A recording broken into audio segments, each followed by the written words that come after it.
Welcome again to Grace Force YouTube. I'm Pastor Dan, and here's the question for today, something I've been mulling over. Does purpose keep you alive? People ask me sometimes how I do what I do at 73. Doctor asked me today, how's your health? Good. This is what I do. I'm leaving tomorrow for the Philippines. Now maybe 73 really isn't that old, but I've had cancer twice already.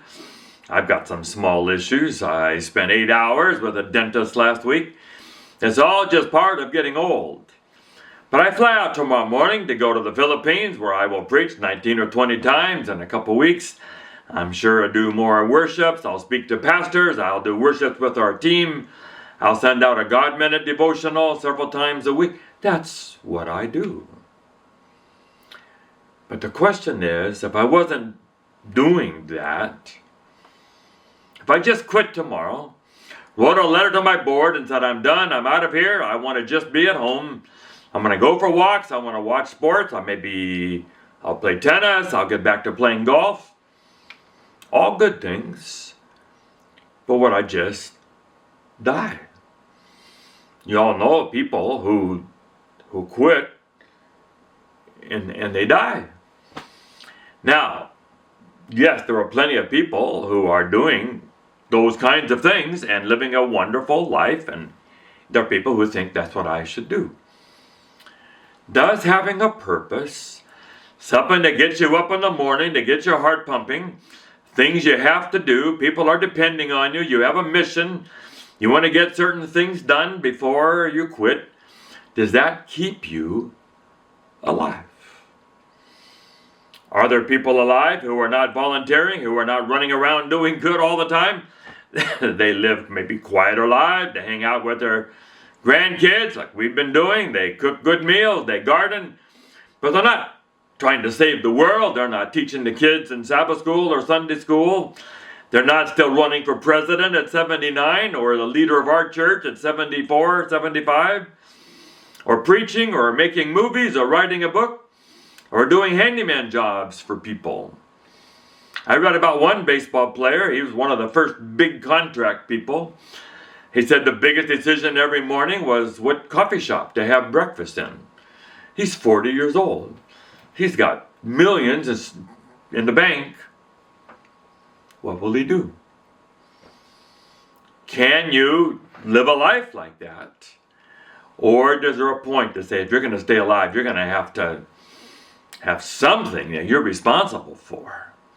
How many athletes have you heard of who unretired because they just couldn't cope with not being significant, not being part of a team, trying to win a championship, the camaraderie of the group? Do you have to have a cause, a mountain to climb, a big to-do list in order to stay alive? Does it help? If Jesus had not gone back to heaven, what would he have done as he got older? Have a little cottage by the sea, sit down on the rocks and fishing? There's nothing wrong with that. It would be lovely. Would Jesus have done that? Maybe. Or would he still be healing the crowds, speaking to people on the steps of the temple, still calling out the religious people, still be very active, fulfilling what the Father had asked him to do? I don't know the answer. It's what I'm afraid of. Yes, I do what I do because I think it's important and needs to be done, and God lets me do it. I'm thankful. But sometimes I wonder if I also do it maybe because if I didn't, I'm afraid I would just wither up and die. Do you need something to get your heart pumping?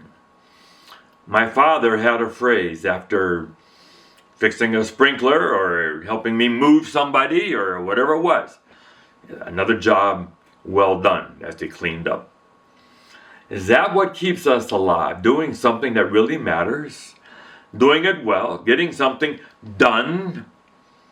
All for the glory of God. I don't have all the answers for it. I'm thinking about it. I invite you to think about it. Is it crucial to our well-being and longevity to have something on the big side that needs to be done. It gets you up in the morning that's close to your area of gift and say, that's what I'm going to do today. Or not. Let's talk about it. This is Grace Force YouTube. Thanks for watching. God bless you all. So we'd love it if you enjoy what we have made. If you can like it and forward it on to other people, and we'll build a ministry on social media. Grace Force YouTube. God bless.